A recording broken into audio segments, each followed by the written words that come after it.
Bismillahirrahmanirrahim. Assalamualaikum warahmatullahi wabarakatuh. Waalaikumsalam warahmatullahi wabarakatuh. Alhamdulillahilladzi hadana lihadza wa ma kunna linahtadiya laula an hadanallah. Wa ashhadu an la ilaha illallah wahdahu la syarikalah wa ashhadu anna Muhammadan abduhu wa rasuluh. Allahumma salli wa sallim ala sayyidina Muhammad wa ala alihi wa ashabihi wa mawalah. Amma ba'd. Qala Allah subhanahu wa ta'ala fil Qur'anil Karim.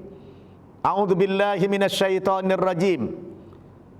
Wa itta'adzana rabbukum la in syakartum la azidannakum wa la in kafartum inna adzabi lasyadid. Shadaqallahul azim. Anak-anakku sekalian, para santriwan dan santriwati Mu'allaf Center An-Naba yang saya cintai dan saya banggakan, kaifa halukum jami'an? Bi khairin walhamdulillah. Wa kaifa haluka anta ya Ustaz? Bi khairin walhamdulillah. Masya Allah, kalian ini sudah bagus ya mengungkapkan kata-kata yang berbahasa Arab. Alhamdulillah. Itulah gunanya ada pesantren yang khusus untuk membina para mu'allaf, sehingga kalian ini bisa mempelajari agama Islam dengan serius. Ya, bagaimana perasaan kalian dalam Islam ini? Senang apa tidak? Senang. Bahagia apa tidak? Bahagia. Ada enggak yang menyesal masuk Islam? Tidak. Alhamdulillah. Jadi anak-anak, hari ini kita ya memberikan pendidikan, tarbiyah, pembinaan kepada antum semua sebagai orang-orang yang telah mendapatkan hidayah dari Allah Subhanahu wa taala. Pertama sekali, saya sebagai orang yang sudah senior, yang lebih dulu masuk agama Islam, mengucapkan kepada kalian ahlan wa sahlan wa marhaban bikum. Ya, selamat datang kalian di dalam agama Islam ini. Kalian sudah bergabung dalam agama Islam ini, sebuah anugerah Allah yang luar biasa. Bersyukur tidak? Bersyukur. Karena kalian tahu hidayah Islam ini merupakan hadiah, pemberian yang paling berharga, yang paling mahal dari Allah Subhanahu wa taala. Maka mengawali pembinaan ini, Ustadz akan memberikan kepada kalian tema-tema pembinaan yang secara terstruktur, yang secara berkelanjutan, agar kalian nanti benar-benar memahami agama Islam dengan baik. Karena yang paling dituntut dalam agama Islam ini bukan sekedar kalian mengucapkan 2 kalimat syahadat, kemudian kalian diberikan sertifikat masuk agama Islam, habis itu kalian ya sholat ala kadarnya, tidak cukup. Salah satu target yang akan kita capai setelah menjadi muslim ini apa? Pesan Allah Subhanahu wa taala, ya ayyuhalladzina amanu dukhulu fis-silmi kaffah wa la tattabi'u khutuwatis syaitan innahu lakum aduwwum mubin. Yang artinya, wahai orang-orang yang beriman, masuklah kamu ke dalam agama Islam ini secara utuh, secara total. Ya, masuk Islam itu tidak boleh separuh-separuh. Masuk Islam itu tidak boleh tanggung-tanggung, tidak boleh setengah hati. Ya, paham tidak? Masuk agama Islam ini harus utuh, totalitas, berislam. Mulai dari ujung rambut sampai ujung rambut harus berislam. Paham tuh? Bagaimana sih pengertian berislam yang utuh itu? Berislam yang totalitas? Pengertian berislam yang totalitas itu adalah setelah kalian masuk agama Islam ini, kalian rela diatur, dibimbing, diarahkan oleh agama Islam. Artinya kalian wajib tunduk kepada aturan-aturan Islam. Jangan kalian yang mengatur Islam. Paham tidak? Jadi kalau kamu disuruh solat, ya solat. Disuruh puasa, ya puasa. Disuruh menutup aurat, ya menutup aurat. Katakan apa? Sami'na wa ata'na. Aku dengarkan perkataan Allah dan aku taati. Begitulah sikap seorang muslim yang sudah totalitas dalam beragama Islam. Itu namanya Islam yang kafah, Islam yang utuh.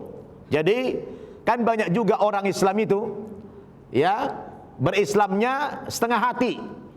Ketika disampaikan aturan-aturan Allah, disampaikan larangan-larangan ini tidak boleh, dia tidak totalitas mendengarkan dan mentaati.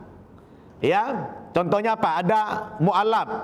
Begitu dia masuk agama Islam, kita suruh dia pakai jilbab. Dia bilang apa? Sami'na wa pikir-pikirna. Apa? Sami'na wa pikir-pikirna. Aku dengar tapi masih mikir-mikir. Ini namanya dia tidak berislam secara total. Betul tidak? Betul. Yang laki-laki masuk Islam dia masih merokok. Dibilang, kamu jangan merokok lagi. Ini ayatnya.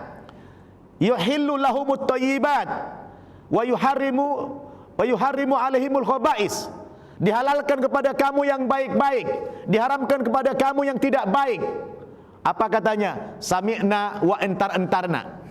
Aku dengarkan dan entar-entar aja dulu. Itu namanya berislamnya tidak utuh. Betul tidak? Nah, berislam yang utuh itu adalah dia rela diatur oleh agama Islam ini. Apapun yang disyariatkan oleh Allah, apapun yang diperintahkan oleh Allah, apapun yang dilarang oleh Allah Subhanahu wa taala dia tinggalkan. Dia hanya berkata sami'na wa ata'na ghufranaka rabbana wa ilaikal masir. Aku dengarkan perkataan Allah ini dan aku taati. Hanya ampunan Allah yang saya harapkan. Itulah sebagai seorang muslim. Muslim apa namanya tadi? Muslim yang kafah. Oleh karena itu anak-anak sekalian, kamu tidak cukup hanya bersyahadat, maka perlu ada pembinaan. Karena menjadi muslim yang kafah itu bukan dengan simsalabim abrakadabra. Tidak mudah untuk menjadi muslim kafah itu. Apa syaratnya? Syaratnya yang bersangkutan harus belajar. Makanya kalian dikumpulkan di pesantren Mu'alaf Center An-Naba ini dalam rangka apa? Dalam rangka supaya kalian masuk Islamnya utuh. Dan nanti setelah masuk Islam utuh ini, tidak cukup hanya buat kalian saja mengamalkan agama Islam, tapi di pundak kalian ada amanah. Ada tanggung jawab untuk mendakwahkan agama Islam kepada orang-orang yang belum memeluk agama Islam, terutama kepada keluarga. Kira-kira siap tidak? Siap tidak? Siap. Nah, makanya anak-anak saya berdiri. Ya. Maka mengawali pembinaan ini, Ustadz akan memberikan tema kajian kita hari ini. Temanya adalah pentingnya mensyukuri nikmat iman dan Islam. Apa? Pentingnya mensyukuri nikmat iman dan Islam. Ya, jadi begitu kalian masuk agama Islam, sikap kamu yang pertama kali terhadap agama Islam ini, kamu wajib bersyukur kepada Allah Subhanahu wa taala. Yang Allah katakan dalam Al-Qur'an surat Ibrahim ayat ke-7. Ya. Coba lihat Al-Qur'an surat Ibrahim ayat ke-7. Surat ke-14 ayat ke-7.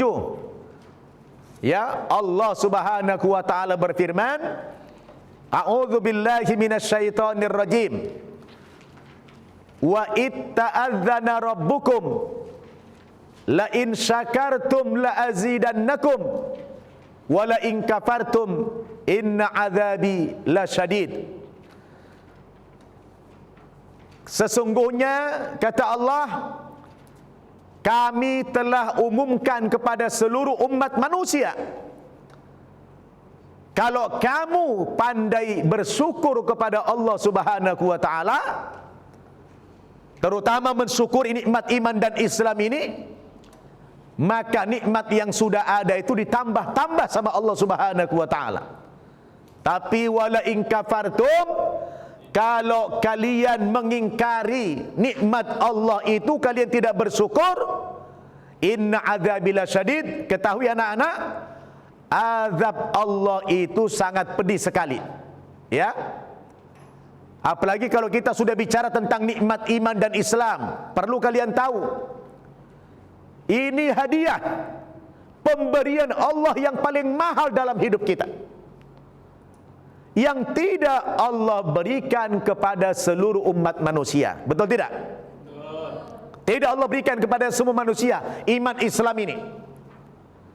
Kalian datang dari pelosok jauh, dari pedalaman NTT, dari pedalaman Nias, dari pedalaman Tapanuli sana.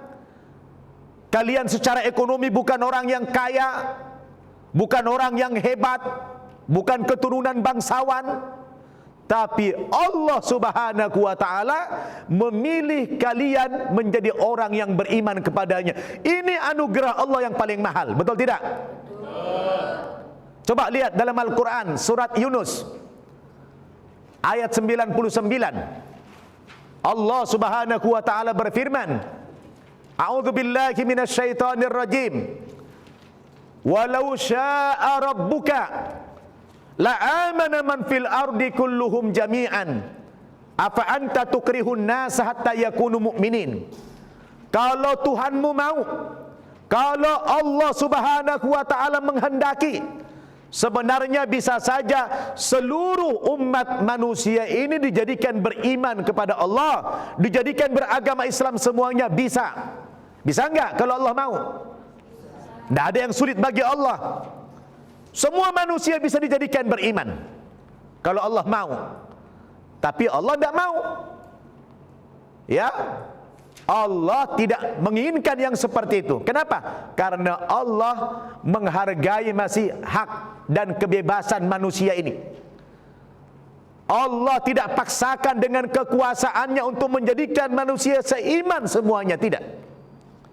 Tapi Allah turunkan agama yang benar, yaitu agama Islam. Yang mana agama Islam ini agama satu-satunya yang diturunkan oleh Allah Subhanahu wa ta'ala, yang bersumber wahyu dari Allah Subhanahu wa ta'ala, dan tidak ada agama yang lain di luar agama Islam. Tetapi setelah Allah berikan manusia agama Islam ini, manusia dibimbing lagi oleh Allah, diturunkan lagi kitab suci, diturunkan wahyu. Allah turunkan yang namanya Taurat, Allah turunkan yang namanya Zabur, yang namanya Injil, yang namanya Al-Quran. Ini semua sumbernya dari mana? Dari Allah Subhanahu wa ta'ala, untuk membimbing manusia ke jalan yang benar sesuai dengan ajaran Islam. Tetapi sayang, 3 kitab suci yang terdahulu yang pernah kita imani dulu, yaitu Taurat, apalagi Zabur, Mazmur Daud, dan Injil, ternyata dalam perjalanannya kitab suci kita yang dulu ini mengalami tahrif, mengalami perubahan. Ya, sudah berubah, sudah ada penambahan, sudah ada pengurangan, sehingga menyimpang dari kebenaran. Al-Quranlah satu-satunya kitab suci yang tidak mengalami tahrif itu, yang tidak mengalami perubahan, yang tidak mengalami penambahan dan pengurangan. Dijaga oleh Allah itu Al-Quran. Inna nahnu nazzalna dzikra wa inna lahu lahafidun. Sesungguhnya kamilah yang menurunkan Al-Quran, dan kami pula yang menjaga, memelihara keaslian daripada Al-Quran itu. Dijaga oleh Allah Subhanahu wa ta'ala. Yakin tidak? Maka kalian harus bersyukur. Alhamdulillah, kalian selamat dari ajaran yang sudah menyeleweng itu. Kamu sekarang kembali kepada agama yang benar, yaitu agama Islam. Maka Allah katakan, walau syaa rabbuka la amana man fil ardi kulluhum jami'an afa anta tukrihun nasa hatta yakunu mu'minin. Kalau Tuhanmu mau, sebenarnya bisa saja seluruh umat manusia dijadikan beriman Islam kepada Allah, tapi Allah tidak mau karena Allah masih menghargai hak-hak hambanya. Manusia diberikan kebebasan, diberikan kemerdekaan oleh Allah Subhanahu wa taala untuk menentukan pilihan agamanya sendiri. Betul tidak? Setelah mereka dewasa, maka syarat semua ibadah dalam agama Islam selalu diantaranya apa syarat? Orang yang akil balik. Akil artinya berakal sehat, balik artinya sudah cukup dewasa. Jadi yang wajib beragama Islam ini adalah orang yang sehat akalnya. Betul enggak? Yang wajib solat adalah orang yang sehat akalnya. Kalau majnun, gila, wajib solat tidak? Maka kalau kalian lihat ada orang sudah dewasa tidak solat, mungkin pertanyaannya ada kemungkinan nih dia tidak muslim. Oh Ustaz, dia muslim kok Ustaz? Saya tahu dia muslim. Oh barangkali dia belum akil balik.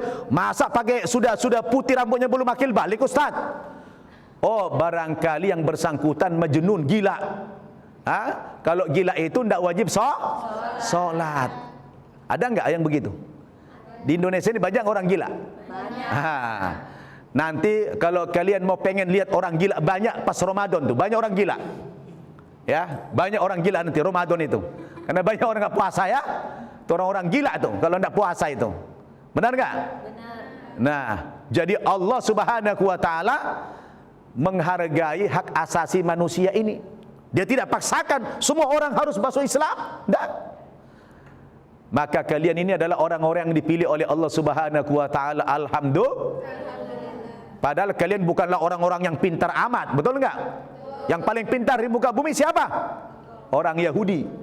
Tapi orang Yahudi itu disesatkan oleh Allah Subhanahu wa taala dan mereka tidak diberikan petunjuk, tidak diberikan hidayah oleh Allah. Tapi kalian yang datang dari pelosok pedalaman, hanya dengan logika-logika sederhana kalian bisa menerima agama Islam. Ada hanya karena melihat temannya pakai jilbab, oh ini kok bagus banget Islam ini, dia dapat hidayah, masuk Islam.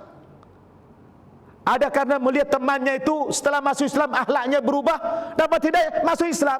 Hanya dengan penglihatan, hanya dengan logika-logika sederhana kalian diberikan hidayah oleh Allah Subhanahu wa taala. Ini anugerah yang luar biasa. Maka ucapkan apa? Alhamdulillah. Kalian bangga tidak jadi muslim? Bangga. Kalian bahagia tidak menjadi muslim? Bahagia. Kalian sudah bisa bedakan mana Islam dengan tidak Islam dulu? Bisa. Apa yang paling kalian rasakan dalam Islam ini? Coba, apa yang kalian rasakan dalam Islam? Apa contohnya apa yang paling kamu rasakan indahnya berislam apa? Hidup tenang. Lega. Apa lagi? Teratur. Apa lagi? Bersih. Apa lagi? Sesama muslim itu peduli satu dengan yang lain. Betul tidak? Betul. Saling peduli. Kamu secara nasab tidak ada hubungan dengan si fulan, tapi si fulan itu ketika mendengar kamu ini sudah mu'alaf, dia peduli, dia perhatikan makan kamu, dia perhatikan pendidikan kamu, dia perhatikan pakaian kamu. Padahal tidak ada hubungan nasab, tidak ada hubungan keluarga.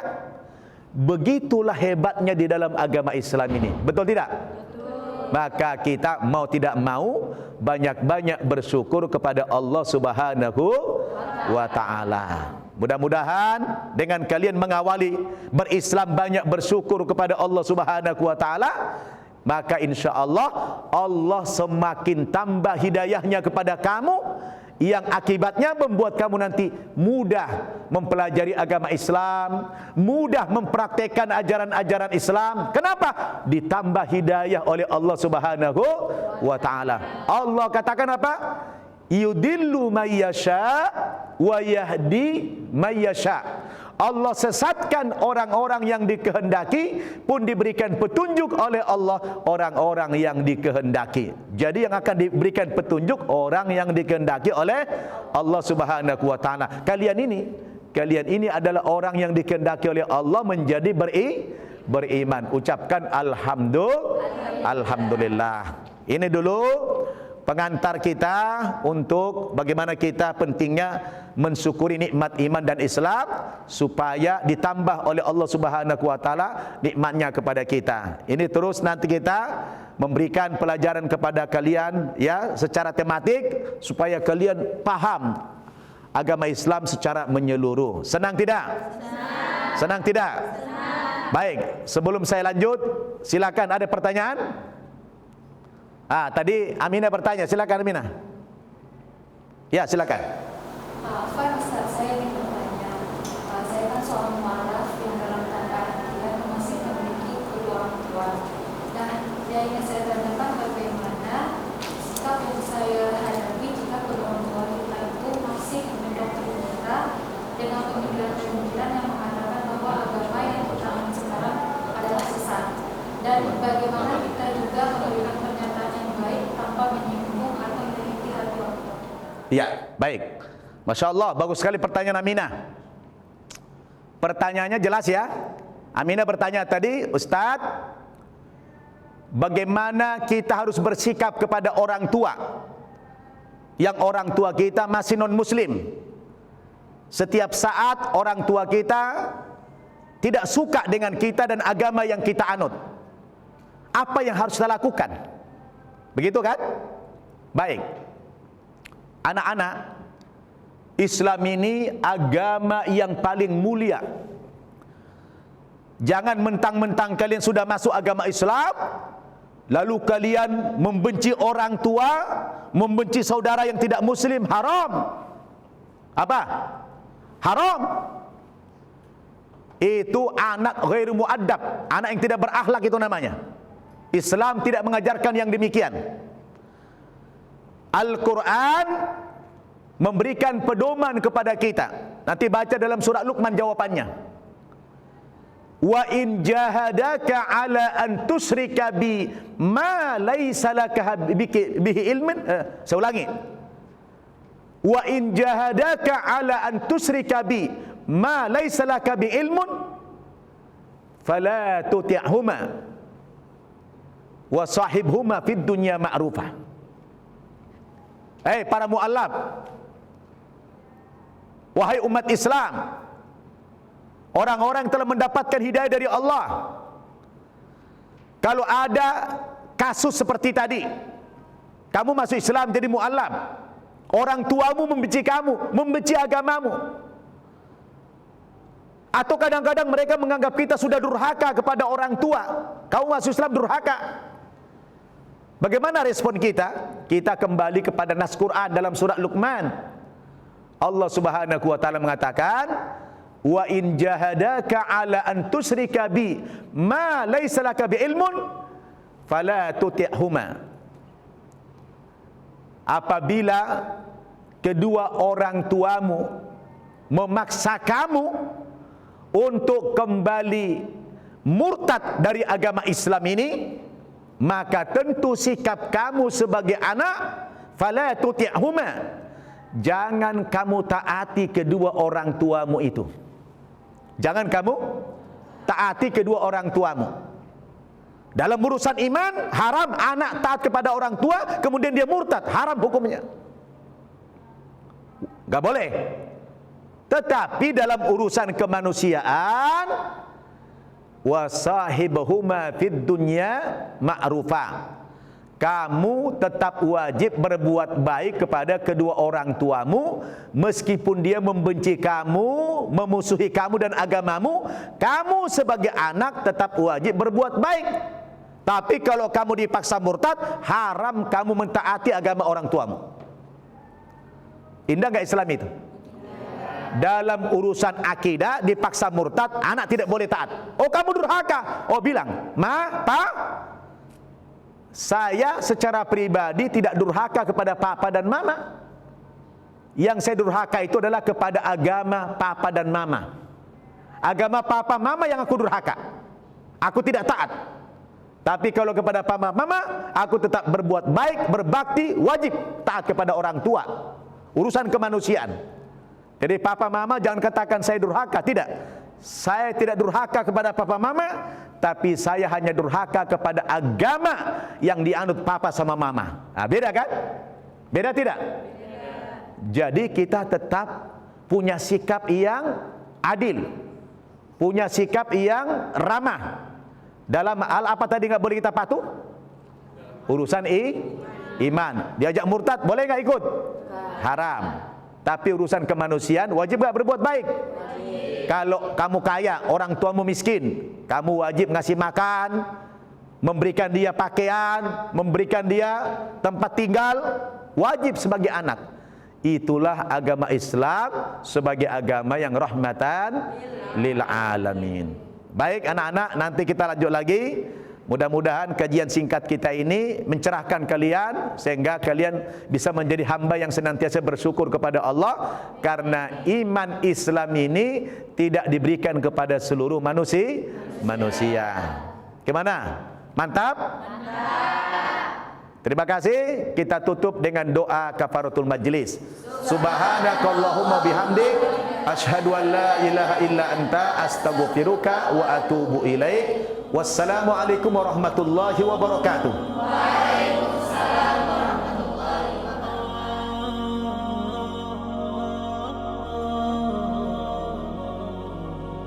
معنا نهج حياة جئنا تبصرة عن كل ضلال أعددنا بضع رسالات تحمل نورا للأجيال معنا نهج حياة جئنا تبصرة عن كل ضلال أعددنا بضع رسالات